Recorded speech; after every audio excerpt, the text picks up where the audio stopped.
Bonjour, je suis Stéphanie Jiquel, je suis sportive de haut niveau et exploratrice. Bienvenue sur Athlètes mondiaux. Salut tout le monde, bienvenue dans ce nouvel épisode du podcast Athlètes mondiaux, le podcast 100% athlètes qui donne la parole aux meilleurs athlètes du monde. Aujourd'hui, j'ai le plaisir d'accueillir Stéphanie Jiquel. Stéphanie est sportive de l'extrême et exploratrice, mais également membre de l'équipe de France d'athlètes. Elle fait partie des rares explorateurs à avoir foulé à la fois le pôle Nord et le pôle Sud géographique.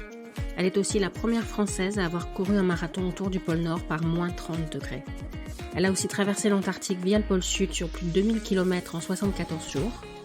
Elle a aussi été vice-championne du monde de 100 km, vice-championne d'Europe d'ultrafond et elle détient le record de France du 24 heures en 253,6 km. En 2019, Stéphanie a également couru 7 marathons en 7 jours consécutifs en Antarctique et autour du monde, soit 295 km en 25h42. Je m'arrête là. Nous avons enregistré cet épisode le 3 juillet 2023, quelques jours après sa victoire lors du Grand Raid du Morbihan, l'épreuve reine de l'ultramarin. La vie de Stéphanie est tellement riche que cet épisode d'une quarantaine de minutes ne nous a pas permis d'aborder tous les sujets, mais j'espère qu'il vous plaira et qu'il vous donnera envie de suivre les aventures de Stéphanie. Bonne écoute. Bonjour Stéphanie, bienvenue sur Athlètes mondiaux. Bonjour.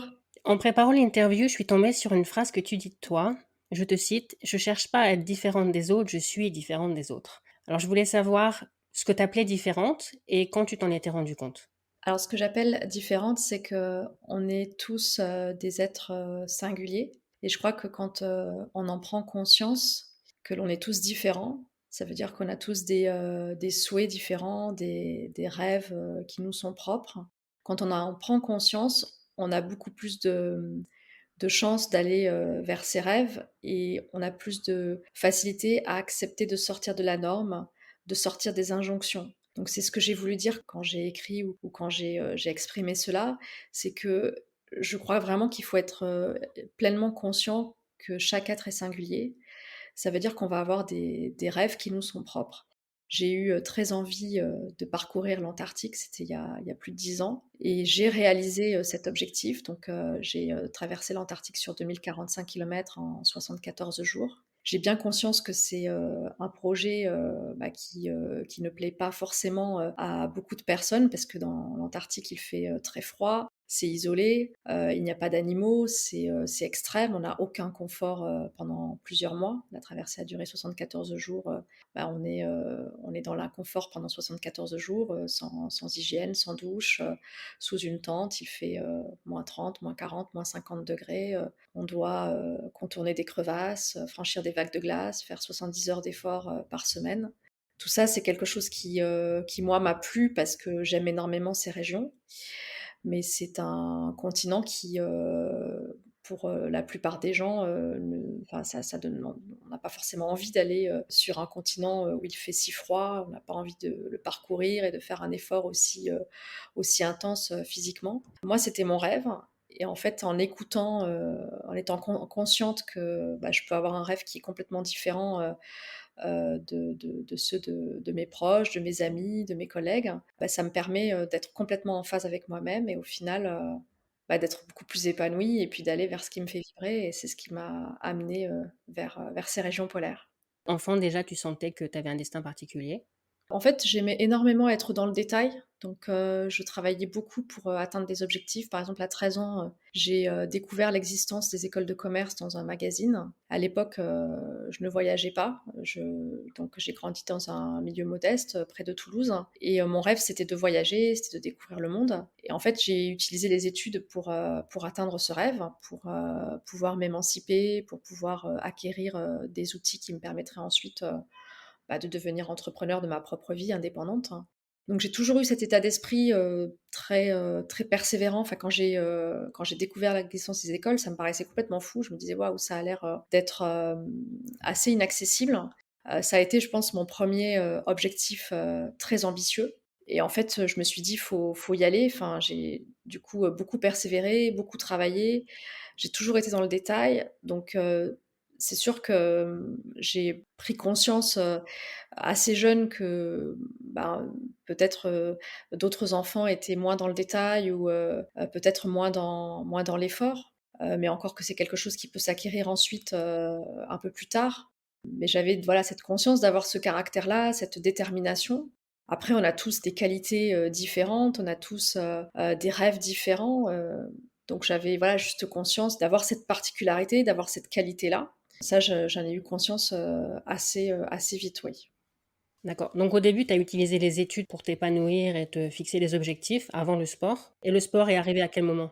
Alors le sport, il est arrivé en fait assez tôt parce que quand j'étais enfant, je faisais beaucoup de sport, mais je ne le savais pas. C'est-à-dire que j'étais toujours à l'extérieur. J'aimais courir, mais je ne percevais pas, le fait que la course à pied, nécessite, un apprentissage. J'avais l'impression que courir, c'était facile, il suffisait, d'avoir des chaussures de sport et puis de mettre un pied devant l'autre, assez rapidement. Je n'avais pas la conscience, du travail du beau geste, du travail de la foulée. Donc j'étais plutôt intéressée par des disciplines où, travail du détail était plus visible, comme, la gymnastique par exemple ou bien, le roller. C'est 2 activités qui m'ont beaucoup plu. Parce que c'était difficile d'accéder en fait à certaines figures, en gymnastique ou, en roller, sans un travail d'apprentissage. Donc, je répétais, je tombais, je recommençais, je répétais, jusqu'à ce que ce soit suffisamment beau au sens où je le concevais parce que j'avais pas d'entraîneur, j'étais pas dans un club. Il faut savoir que j'ai grandi dans un univers qui n'a rien à voir aussi avec le sport aventure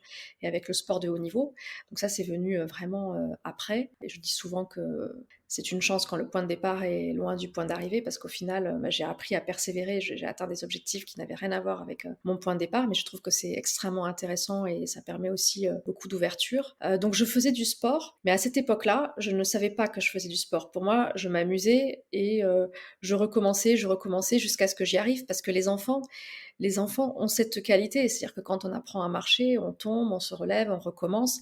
Ils ont cette qualité de vouloir refaire, refaire, refaire encore et sauf que je l'ai gardé en fait assez longtemps et jusqu'à aujourd'hui. Donc j'étais sportive, je crois bien que, je faisais peut-être, plus de sport, que des enfants que je croise aujourd'hui en club parce que j'étais toujours à l'extérieur. Donc dès que l'école était finie, j'étais à l'extérieur jusqu'à 22h-23h. Je faisais du roller, je faisais, de la gymnastique sur des vieux tapis, des vieux matelas, que je mettais dehors. Donc le sport est venu très tôt dans ma vie. Il faut savoir que c'était une époque aussi où, il n'y a pas, internet, il n'y a pas, les réseaux sociaux, il n'y a pas les tablettes, donc on est à l'extérieur. Puis en plus, j'ai grandi dans une ville, qui est petite et c'était facile d'aller à l'extérieur, voilà, c'était vraiment accessible, avec des grands espaces. Donc j'étais toujours dehors et c'est vrai que j'ai utilisé les études comme moyen de m'émanciper parce qu'à cette époque-là, personne ne m'a dit, avec, ta volonté de faire de l'activité physique, tu pourrais aller en club, tu as telle ou telle, disposition, tu pourrais, faire de l'athlétisme ou,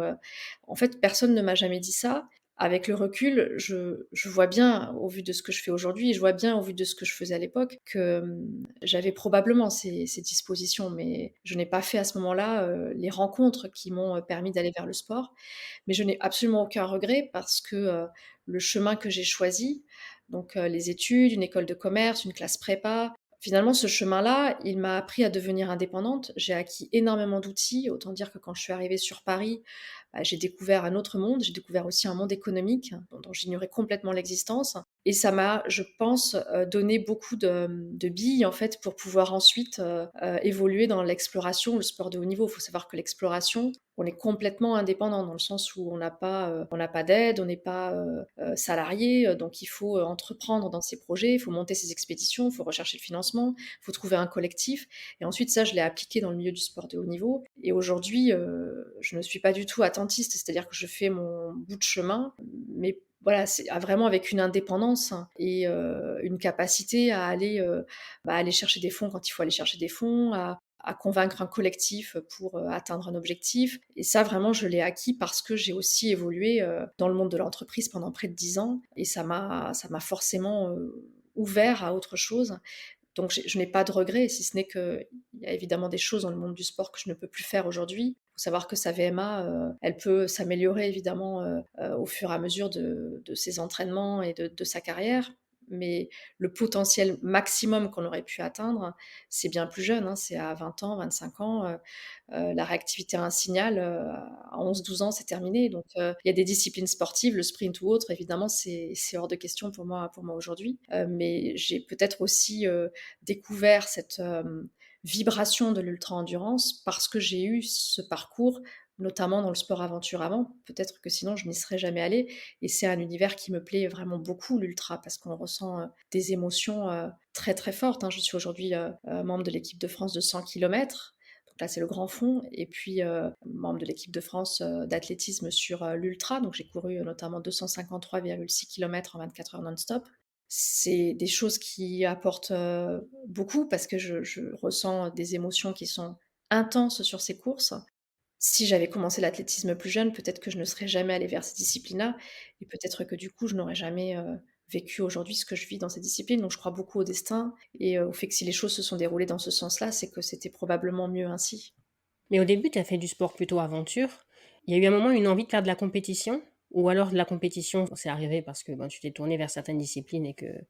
C'est quoi ton Alors, moteur? donc, moi, mon premier moteur, c'était d'abord la passion du voyage. Donc c'est ça dont je rêvais quand j'étais jeune et donc j'ai commencé, par les études. Ensuite, j'ai commencé à travailler en entreprise dans le monde du droit. C'est ce qui m'a permis, de financer mes, 1ers projets, mais aussi de rembourser mes emprunts étudiants, de pouvoir m'installer et cetera. Et là, j'ai commencé ensuite à faire des voyages, puis ensuite des voyages, de plus en plus, engagés, des raids, des expéditions. D'abord des expéditions courtes, 3-4 semaines. J'ai découvert l'univers, de l'exploration polaire, parce que je savais pas du tout, au début quand j'ai démarré, si j'irais plutôt vers les régions polaires, vers le chaud, tout ça est venu de rencontres, hein, donc c'est je crois aussi beaucoup à la rencontre, dans un parcours de vie. J'ai commencé par rencontrer, des alpinistes, donc j'ai d'abord j'étais dans les déserts. Là, j'ai vu que j'avais aussi une forte, attirance pour les déserts, mais c'était d'abord des déserts chauds. Puis ensuite, j'ai rencontré des alpinistes, donc j'ai découvert l'univers du froid. Je suis allée au Svalbard, je suis allée en Norvège, je suis allée au Groenland, puis en Antarctique, une première fois et là, j'ai ressenti, une attraction, enfin en fait vraiment une passion pour ces régions, qui était, bien plus forte encore que pour les régions chaudes, que pour, l'Australie ou les États-Unis que j'avais pu, parcourir avant. Donc je suis allée vers, l'ultra-endurance, dans le cadre du sport aventure. J'ai parcouru l'Antarctique, sur, plus de 2 000 kilomètres, dans des conditions qui ont été, extrêmes. On est aujourd'hui, une cinquantaine, à peine à avoir exploré, l'Antarctique dans de telles conditions. Donc ça reste, vraiment une expédition, très engagée. C'est toujours aujourd'hui, le record du monde, féminin de distance, sur ce continent et c'était il y a déjà, 10 ans que j'ai réalisé ce projet. Et puis, comme je suis très curieuse, hein, et que, la vie m'a amenée, vers plein de chemins, quand, j'ai, découvert l'existence des écoles de commerce, j'avais trop envie d'aller vers ces écoles de commerce. Quand j'ai ensuite, découvert l'existence du droit, bah, ça m'a, écartée de cette passion première pour le voyage et je me suis dit: «Waouh, mais en fait, il y a aussi un monde économique à côté du monde géographique tel que je pouvais l'imaginer quand j'étais plus jeune». Donc j'ai eu envie d'aller explorer ce monde économique.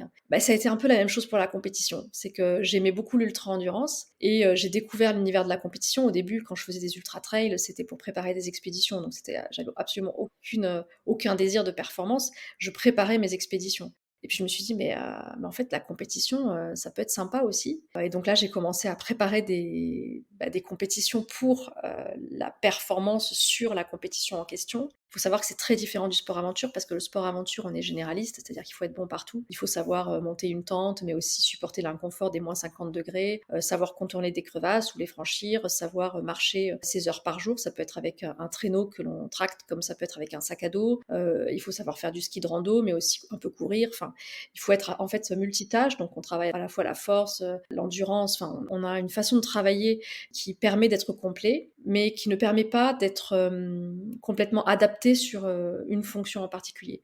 Alors que le sport de haut niveau nous demande d'être, spécialiste d'une fonction. En l'occurrence, quand je cours 24 heures, non-stop, en fait, il faut que j'adapte mon corps à pouvoir courir 24 heures non-stop. Donc il ne s'agit pas, de porter, des, barres de muscu à 100 kilogrammes. C'est, l'objectif de mon corps, c'est qu'il soit capable de courir 24 heures.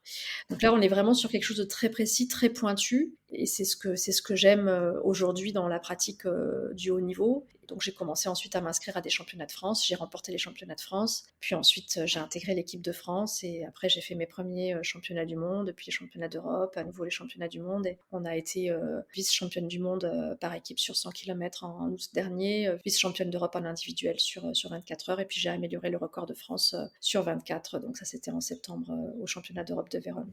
T'as une préférence pour les longues distances ou tu préfères les choses un peu plus techniques avec du dénivelé?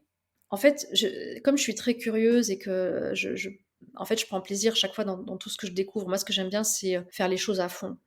Donc aujourd'hui, ce que je souhaite explorer en particulier, c'est l'ultra-distance, sur route, sur piste, donc pouvoir courir le maximum de distance, dans des régions qui sont, avec, peu ou pas de dénivelé.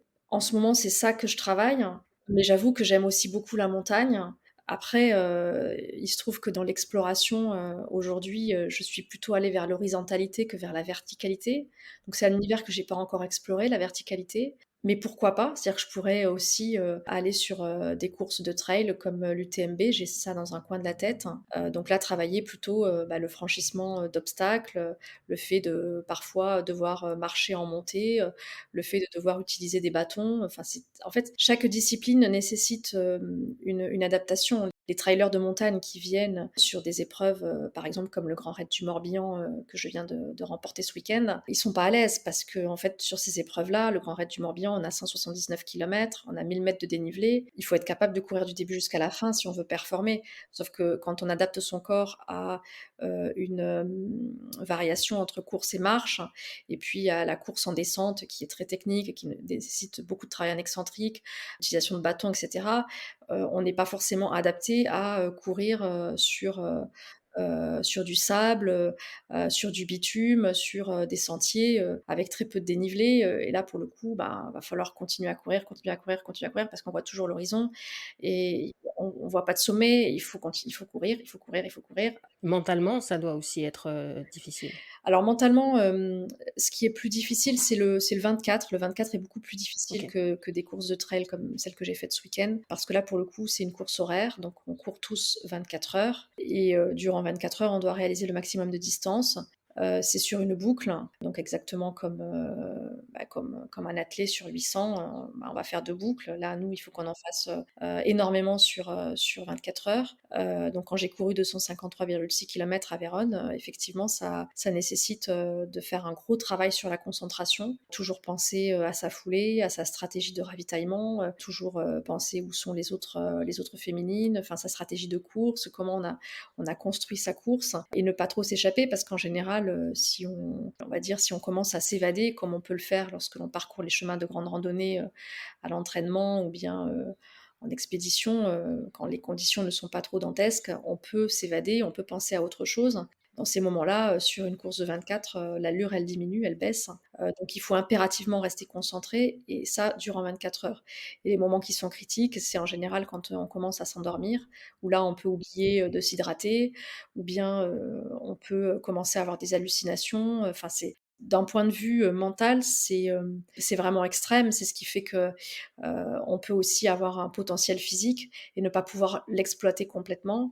parce qu'à un moment donné, la tête en fait ne tient plus. Il suffit d'un décrochage pendant 4 heures et en fait vous perdez par rapport aux autres féminines et en fait votre course c'est terminé donc tout se joue en général, à partir de 16 à 18 heures de course. On dit que sur un 24, c'est là que la course commence et c'est là que la fatigue, est la plus importante et qu'on commence à s'endormir. C'est en général en pleine nuit oui, oui, c'est mentalement, c'est difficile, ça nécessite beaucoup de préparation en amont, sur, cet aspect-là aussi, ouais.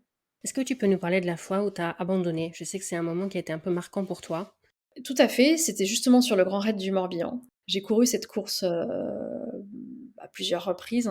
C'est une course, que j'affectionne, tout particulièrement et la première édition, j'ai abandonné parce que je n'avais pas, visualisé en amont les obstacles que j'allais rencontrer. En fait, sur une course d'ultra, on est confronté, à des troubles gastriques, c'est logique, c'est lié à tout plein de raisons, on doit, faire, énormément de réserves en glucides. Donc on a un apport en glucides qui est important durant la course, sauf que le système digestif n'est pas fait pour, supporter une trop grande quantité de glucides. Donc à un moment donné, on a des troubles, gastriques, c'est très compliqué à gérer. On finit par adapter le corps avec la pratique, avec l'expérience, mais il faut un certain temps avant de pouvoir le faire. On a, aussi des douleurs évidemment au quadriceps, ça peut être aux ischios, aux mollets, ça peut être sous la plante des pieds, enfin il y a tout un tas de douleurs qui peuvent apparaître sur une course ultra. Tout peut se passer sur une course ultra et je n'avais pas visualisé en amont ces obstacles, donc sur le moment, j'avais l'impression que ces obstacles n'étaient pas logiques, n'était pas, finalement, cohérent sur ce parcours. Donc j'ai abandonné, j'étais deuxième ou troisième féminine à ce moment-là et j'ai regretté, en fait, l'abandon dès que j'ai rendu mon dossard, et depuis, en fait, pour moi, l'abandon n'est pas une option, sauf si c'est un abandon stratégique. Par exemple, on participe à une course qui n'est pas la course objectif. On a une course objectif, 3 à 4 semaines après. Si la course à laquelle on participe immédiatement, conduit à ce qu'on soit trop fatigué ou à ce que, on se blesse ou autre, là, l'abandon, peut être une option parce que stratégiquement, on a notre objectif et c'est lui qui importe plus. Maintenant, j'étais pas dans ce cas de figure à l'époque, donc c'est voilà, j'ai abandonné parce que j'avais pas visualisé en amont, les obstacles. Je pense que ce qui permet d'aller au bout, c'est d'abord la motivation et ensuite, dans le travail mental, il faut bien, préparer aussi le fait que sur le chemin, il y aura des obstacles et le fait de le préparer, de le visualiser en amont, c'est, 50 du chemin de fait. C'est-à-dire qu'on concentre toute son énergie, pour, surmonter l'obstacle et non pas pour, renoncer à l'obstacle, pour, le refuser, pour, s'en plaindre, c en fait, c'est de l'énergie que l'on perd quand on fait cela. C'est comme quand on est au milieu de l'Antarctique, il y a des vagues de glace, elles font 1 mètre, 2 mètres de haut, il faut, les franchir, on a un risque de casser les skis, le traîneau se renverse tout le temps, c'est très épuisant. Mais si on renonce à l'obstacle, en fait, personne ne nous entend, personne ne va aller enlever les vagues de glace, elles sont sur le chemin, elles sont là, c'est comme ça. Donc on conserve toute son énergie. Si on accepte l'obstacle, on peut tout de suite rester agile et trouver des solutions. Et pour ça, il faut visualiser en amont qu'il y aura des obstacles sur le chemin. Donc c'est ce que je fais aujourd'hui sur, chacune des compétitions, des expéditions. Si c'est quelque chose que tu as jamais fait, comment tu fais pour visualiser des choses que tu as jamais vécues? Alors ça, c'est vraiment un point effectivement, c'est que, j'essaye de visualiser aussi le fait qu'il y aura des obstacles imprévisibles, nécessairement. C'est-à-dire que je peux préparer, toutes les conditions, tout préparer pour limiter les risques, hein. Quand on part sur une expédition, on a l'impression, que, on prend, des risques démesurés, on a l'impression qu'on cherche, à mourir, En fait, on est passionné par la vie. Moi, j'ai une passion pour la vie qui est très forte. Donc quand je prépare une expédition, je fais comme tous les explorateurs, c'est-à-dire que je limite les risques au maximum et donc je travaille chacun des détails. Je travaille la logistique, à fond de manière à limiter les risques. Après, il reste toujours des obstacles imprévisibles, des risques qu'on ne peut pas limiter. En Antarctique, il peut y avoir une rafale de vent à 150 km/h, et on ne peut pas résister, le poids de corps est trop faible, on ne peut pas résister à ce type de vent, les vents ce qu'on appelle les vents katabatiques. S'il fait -70°, si la température chute, on peut pas résister. Enfin, il y a des risques, effectivement auxquels on est confronté et on sait qu'on prend ces risques-là quand on part. Après tous les risques qu'on peut limiter, évidemment, on les limite. En fait, j'essaye de faire en sorte de visualiser aussi ce que je ne connais pas. Par exemple, si je prends le cas, d'une expédition longue dans le froid, quand je suis partie à travers l'Antarctique, je partais donc pour 3 mois. À l'époque, j'avais fait des expéditions au préalable qui étaient beaucoup plus courtes, donc qui étaient de 3 semaines, 1 mois, 5 semaines. Donc je n'avais jamais rencontré, la faim, par exemple. Et les explorateurs, que je côtoyais, avant cette expédition, donc avec qui j'ai pu, échanger à maintes reprises. Je pense notamment, à Tarka Lerpinière, je pense à Ben Saunders, je pense, à, Nicolas Vanier, bon tous les explorateurs qui m'ont apporté, énormément. Je pense aussi à Dixie Dancercoer qui malheureusement nous a quittés, depuis, il a eu un grave accident, au Groenland. Je pense à toutes ces personnes et ces personnes-là m'avaient dit sur une expédition très longue, quand on dépasse les 5-6 semaines, en général, on a très, très faim. Ça, je l'avais jamais vécu. Je l'avais jamais vécu parce que, sur une expédition plus courte, même si on porte peu de calories dans notre traîneau, parce qu'on a toujours une problématique de poids, par rapport, à l'effort que l'on doit faire, donc c'est un équilibre qui est très délicat à trouver. Bon, quand on est sur 4-5 semaines, on arrive à gérer. Quand on est sur plus, c'est un peu plus compliqué et donc en général, on est en carence, d'alimentation sur ce type d'expédition. Donc là, je les ai écoutés, j'ai écouté ce qu'ils m'ont raconté, j'ai écouté la façon dont ils m'ont, raconté cette difficulté, en me disant: «OK, tu vas être confronté à quelque chose que tu ne connais pas, mais il va falloir faire face sur le terrain. Donc j'essayais de visualiser, mais sans pour autant, le vivre dans mon corps, hein. Alors que l'inconfort du froid, par exemple, ça, je pouvais vraiment le visualiser parce que je l'avais déjà vécu, pas mal de fois. Donc je m'imaginais avoir froid, je ressentais même le froid quand j'étais chez moi, en fait, parce que je faisais un très, très gros travail de visualisation. Pour la fin, j'ai dû imaginer des choses. En fait, ça n'a rien à voir, enfin, c'est ce que j'ai vécu était encore bien au-delà de ce que j'avais pu imaginer en lisant les récits ou en échangeant avec ces personnalités. Et après, il y a tous les obstacles auxquels, on n'a pas du tout pensé, la toile de tente qui se déchire alors qu'elle a, supporté tous les vents catabatiques au Groenland et cetera. Elle se déchire en Antarctique, voilà, j'ai un accident aussi, de trottinette, j'ai été renversée par une trottinette en février 2021, je préparais les championnats du monde à cette époque-là, fracture de la rotule, c'était un obstacle, qui était imprévisible sur le chemin. Enfin, j'avais pas forcément pensé à être renversée par une trottinette, en février alors que je préparais les championnats du monde. Bon, c'est des choses j'essaye de visualiser que le chemin sera long. En fait, je crois vraiment que, cette acceptation du temps long, elle m'aide beaucoup, beaucoup, beaucoup. C'est-à-dire que je cherche pas à aller, améliorer tel record ou, gagner telle course, ou, réaliser telle expédition tout de suite. J'ai juste accepté que tout prendrait du temps. Tout prend beaucoup, beaucoup, beaucoup de temps et donc il y a une forme de sérénité par rapport, au temps qui fait que, en fait, j'aime ce que je fais au quotidien. Donc moi, j'aime bien apprendre le beau geste, j'aime bien, répéter, un peu comme quand, j'étais enfant quelque part. J'aime bien apprendre aux côtés des chercheurs. Je travaille beaucoup avec les chercheurs, à l'INSEP. Je pense notamment à Franck Brocherie, Gal Guilhem. Ils c'est vraiment des personnes extraordinaires qui m'apportent énormément et ils ont beaucoup de questions, ils ont aussi beaucoup de réponses et c'est extrêmement intéressant, c'est passionnant, c'est des échanges qui sont riches. En fait, c'est ça qui me fait vibrer, en fait, c'est le quotidien. Ce qui fait que, je prends le temps et quand il y a un obstacle, évidemment, ça prend un tout petit peu plus de temps pour atteindre un objectif, mais en même temps, du coup, je continue à apprendre sur mon chemin. 95 des obstacles ou 99 des obstacles sont franchissables quelque part, donc quand on a aussi en tête, que, rares sont les obstacles, infranchissables, du coup, ça aide aussi parce qu'en fait, c'est qu'une question de temps, c'est juste que ça prendra un tout petit peu plus de temps, mais on atteindra l'objectif d'une manière ou d'une autre. Après, il y a les obstacles qui sont infranchissables et là, on est plutôt face à la résilience. On n'est plus vraiment sur une question de persévérance à mon sens et la résilience, c'est un peu comme l'instinct de survie que j'ai pu connaître en expédition.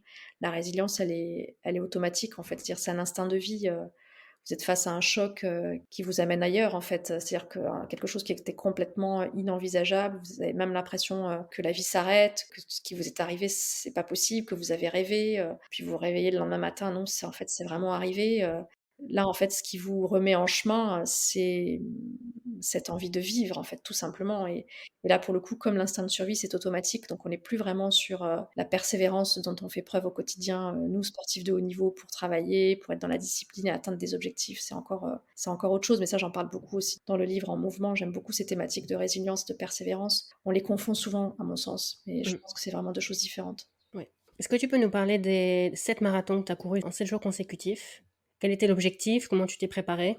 Alors j'ai couru effectivement 7 marathons en 7 jours consécutifs, en Antarctique et autour du monde, donc dans des conditions froides, des conditions chaudes. L'objectif à l'époque, il était double. Déjà, j'aime beaucoup l'Antarctique, puis je connaissais Richard Donovan, qui est l'organisateur de cette course et qui me parlait de cette course déjà depuis pas mal de temps. Je l'ai rencontré en fait, cette personne-là, je l'ai rencontré au pôle Nord, c'est un ultra trailer. Je l'ai rencontré au pôle Nord il y a 10 ans. Il me parlait de cette course et puis bon, je savais pas trop et puis un jour, en préparant les championnats du monde, d'ultra qui avaient lieu à Albi en 2019, je me suis dit: «Waouh, mais c'est pas mal parce qu'en fait, ça va me permettre de préparer, aussi les championnats du monde, ça va me permettre de faire 295 kilomètres, dans une semaine dans un mode, compétition». Je trouvais ça intéressant et après j'ai adoré cette expérience parce que, on était confrontés au froid et au chaud du jour au lendemain. C'est-à-dire qu'un jour, je cours en Antarctique, par, -30°, le lendemain je cours, à Cape Town, il fait, 39°, 40°, ensuite à Perth, la nuit, il fait chaud aussi, à Dubaï, la météo était très humide et il faisait nuit aussi, ensuite à Madrid, là il faisait un peu froid, enfin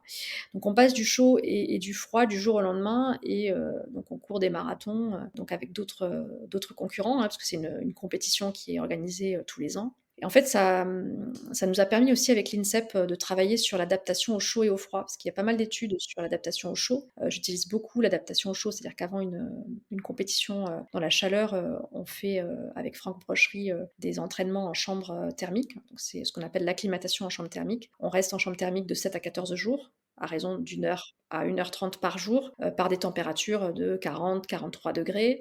L'objectif, c'est que la température centrale monte à 38,5 et au fur et à mesure des séances journalières, bah, la température centrale monte un peu moins haut et la fréquence cardiaque diminue, parce qu'en général, avec la chaleur, elle peut monter de 7 pulses, hein, donc elle diminue. Et puis, on a beaucoup plus de sudation, donc on thermorégule beaucoup mieux et on rejette beaucoup moins d'électrolytes. Donc tout ça, aujourd'hui, on a quand même pas mal d'études sur cette question-là et on arrive à faire en sorte que les athlètes s'adaptent plus ou moins évidemment à la chaleur, sachant que on en tire aussi des conclusions pour le grand public dans un contexte de réchauffement climatique, dans un contexte aujourd'hui de vagues de chaleur successives. On a cette intuition avec les chercheurs de l'INSEP notamment que finalement on peut s'adapter jusqu'à un certain point, évidemment, à ces vagues de chaleur successives, ce qui fait qu'on peut peut-être mettre en place des protocoles aussi pour le grand public, de manière à mieux supporter les conséquences du dérèglement climatique.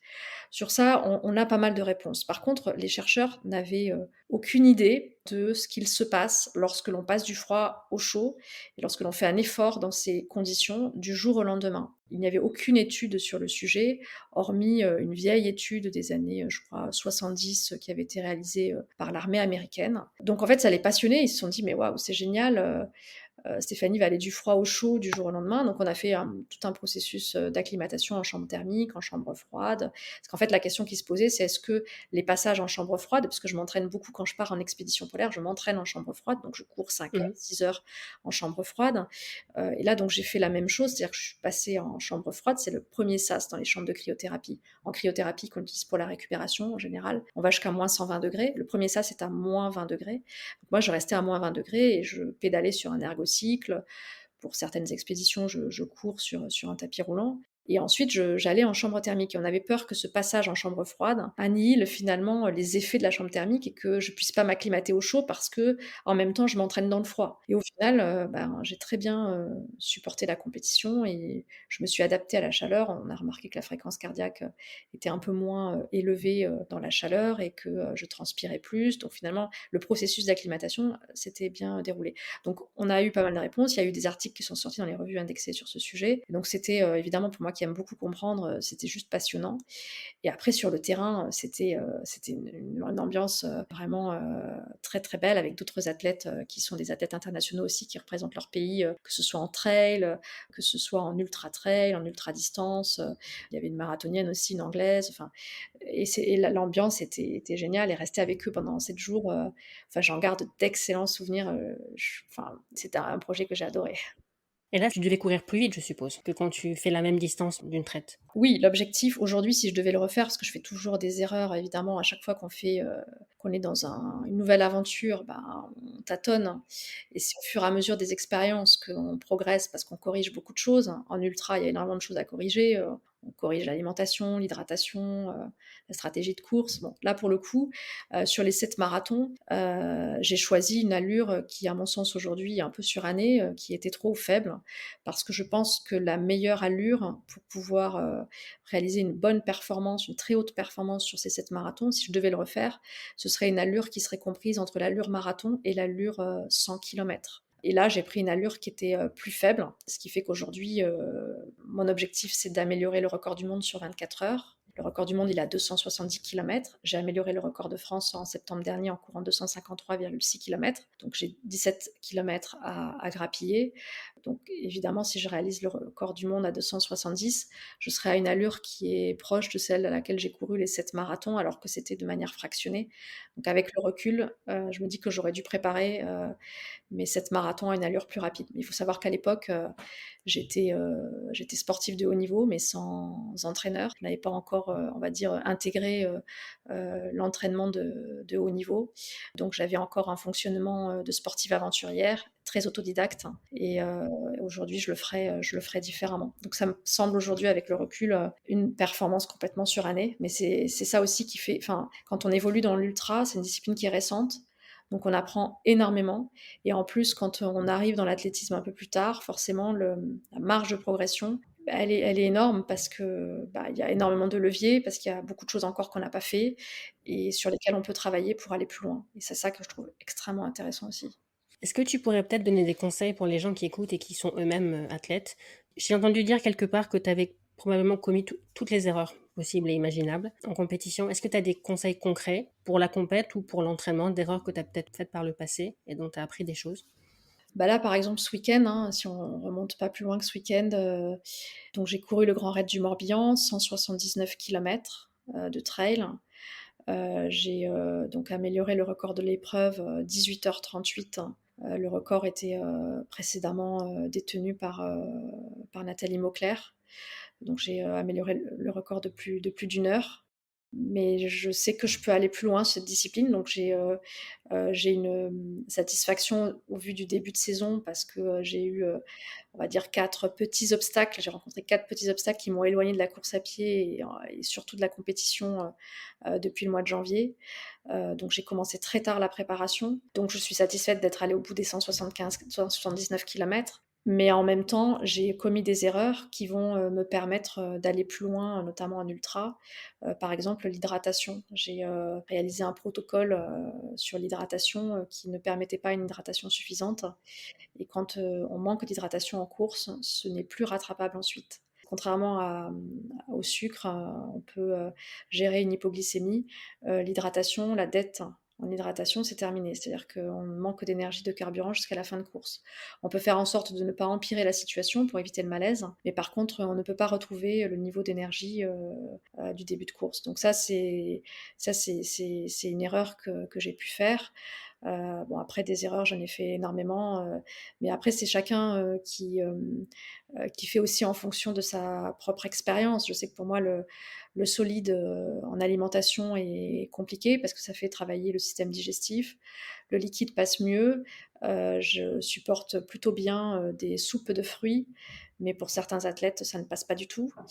Donc là, il faut vraiment tester, mais c'est comme en expédition polaire, on me parlait, de bottes, par exemple, qui sont très performantes dans le grand froid, mais qui, moi, m'ont fait des frottements, qui, au bout de 3, 4 jours d'expédition, rendaient, l'expédition, vraiment très, très difficile et très inconfortable parce que j'avais des ampoules, j'avais vraiment des marques sur les pieds, c'était très difficile de marcher avec ce type de chaussures. Donc tout ça pour dire que ça dépend des individus, donc il faut prendre les conseils.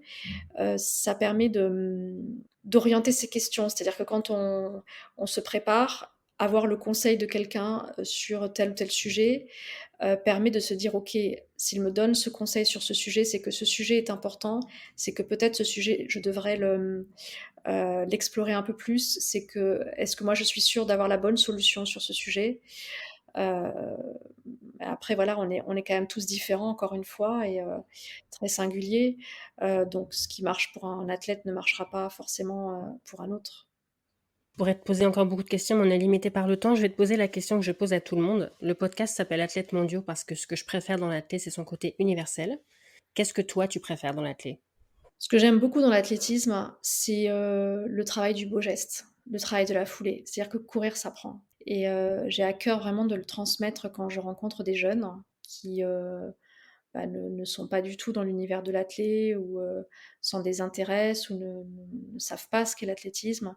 J'ai à cœur de leur dire qu'en fait courir, c'est pas juste mettre un pied devant l'autre et en fait, je me suis rendu compte que courir, c'était aussi technique, que la gymnastique, que le roller. Donc ça me rappelle un peu, quand, j'étais plus jeune et que je pensais, que la course, ben, c'était finalement plus facile que d'autres disciplines. En fait, non et c'est ça que j'aime, c'est le travail du beau geste, le travail au quotidien, commencer, recommencer. J'adore les belles foulées, elles sont différentes en fonction des disciplines qu'on pratique. la belle foulée en ultra n'est pas la belle foulée du marathonien, n'est pas la belle foulée du spécialiste de 800, du spécialiste de 400. On a tous des foulées différentes. J'adore apprendre. Aujourd'hui, j'ai intégré pour tout ce qui est prépa physique et travail technique un groupe de sprinters au Stade français, puisque je suis licenciée au Stade français. Et j'adore apprendre à leur côté. On apprend énormément aussi quand on côtoie les autres, quand on côtoie ceux qui font des disciplines, qui évoluent dans des disciplines différentes. Je crois qu'il ne faut pas rester cloisonné sur sa discipline. On apprend aussi beaucoup, beaucoup, beaucoup des autres. Dans nos disciplines, l'ultra, on a une foulée qui est rasante. C'est une foulée qui s'apprend parce que c'est pas du tout intuitif. Surtout si on a fait de l'athlétisme depuis longtemps, c'est pas la foulée que l'on a forcément développée. Donc c'est une foulée que l'on doit apprendre et avoir conscience de sa foulée, être capable d'en changer en fonction des disciplines que l'on pratique. Je trouve ça aussi génial. Donc c'est ce travail du beau geste, c'est le travail du détail. On revient vraiment sur ce qui m'a toujours plu depuis le plus jeune âge, ce souci du détail. Il y est dans l'athlétisme et c'est ça que j'aime. On a commencé par une citation, je voudrais terminer par une autre citation que tu utilises dans ton livre En mouvement, tu cites Jacques Brel, qui disait « Le talent, ça n'existe pas, le talent, c'est d'avoir envie de faire des choses ». Donc, je voulais savoir les choses que tu avais envie de faire maintenant. Tu as déjà fait beaucoup, plus que la plupart d'entre nous ne feront jamais. Mais est-ce qu'il y a des choses qui te font encore rêver? Ah, il y en a énormément. C'est vrai que c'est une question qu'on me pose souvent. On me dit, mais après avoir parcouru l'Antarctique, qu'est-ce que tu peux avoir envie de faire? En fait, plein, plein de choses. Il est possible que dans 10 ans, je crée une start-up parce que je suis très proche des entrepreneurs. J'aime énormément cette communauté. J'interviens souvent auprès des entrepreneurs et je suis très, très proche de... Vraiment, je ressens quelque chose de très fort, probablement parce que l'entrepreneuriat, c'est pas uniquement créer une start-up, c'est aussi être sportif, c'est aussi être aventurier, c'est aussi aller vers ses rêves. Et c'est ce qui fait que je me sens proche de cette communauté. Donc pourquoi pas créer une start-up? Je pourrais aussi très bien aller vers le monde artistique. C'est quelque chose qui me plaît beaucoup. J'interviens aussi beaucoup aujourd'hui en France et à l'étranger dans des conventions. J'anime des TED, etc. Et j'aime beaucoup la scène. En fait, il y a une forme de... Enfin, c'est très sportif aussi, pour plein de raisons. Ça, j'aime beaucoup. Je pourrais aller aussi vers beaucoup de disciplines qui me plaisent. En particulier, on parlait tout à l'heure de l'ultra-trail de montagne. Ça, j'ai envie d'explorer ce chemin-là aussi. Il y a d'autres expéditions qui me font rêver. Je travaille déjà sur des projets d'expédition. Et puis, il y a des livres aussi. J'ai écrit 3 livres et là, je suis en train de travailler sur 3 autres. Des fois, j'ai pas vraiment le temps de les faire tous avancer comme je le voudrais, mais je le laisse dans un coin de la tête et finalement, tant mieux parce que quand on a plein de projets dans un coin de la tête, finalement, quand on est confronté à un obstacle comme j'ai pu l'être en février 2021 quand j'ai été renversée par une trottinette, on peut se focaliser sur autre chose et Ouais. la vie ne s'arrête pas en fait, la vie elle est toujours là et il faut vraiment en profiter très très vite parce qu'elle est courte aussi et on ne sait pas quand Ouais. est-ce qu'elle s'arrête. Oui. Est-ce que tu veux ajouter quelque chose? Écoute, je pense qu'on a évoqué pas mal d'aspects. Je tiens aussi à parler peut-être de 2 associations que je soutiens, l'association Petit Prince qui réalise les rêves d'enfants malades et Vaincre la mucoviscidose dont je suis la marraine depuis janvier 2023. Voilà, c'est 2 associations qui me tiennent à cœur, donc allez voir ce qu'elles font sur le site. Leur projet est beau, mais elles sont aussi dirigées, menées par des personnes qui sont bienveillantes et qui ont un grand cœur. Et ça, dans tous les projets que j'ai pu mener, c'est quelque chose qui est important pour moi aussi, l'humain. Et là, j'ai rencontré 2 très belles associations. Donc voilà, si les auditeurs sont intéressés, qui peuvent aller voir sur leur site. Je pense qu'ils seront aussi très touchés par leur projet, comme j'ai pu l'être pour le Petit Prince déjà depuis plus de 10 ans. Je mettrai les liens dans les notes. Merci pour ton temps. Félicitations pour ta victoire le week-end dernier. Merci beaucoup, merci à toi aussi. C'est la fin de cet épisode. Merci Stéphanie d'avoir accepté mon invitation et merci à vous d'avoir écouté l'épisode jusqu'au bout. Si l'épisode vous a plu et si vous souhaitez en savoir plus sur Stéphanie, vous pouvez vous rendre sur son site que vous retrouverez dans les notes de l'épisode. Si vous aimez le podcast Athlètes Mondiaux et si vous l'écoutez sur Apple Podcast, laissez 5 étoiles et un commentaire. Vous pouvez également laisser 5 étoiles sur Spotify. Et si vous le souhaitez, vous pouvez soutenir le podcast via le lien disponible dans les notes. Vous contribuerez ainsi aux prochains épisodes. Merci et à la semaine prochaine.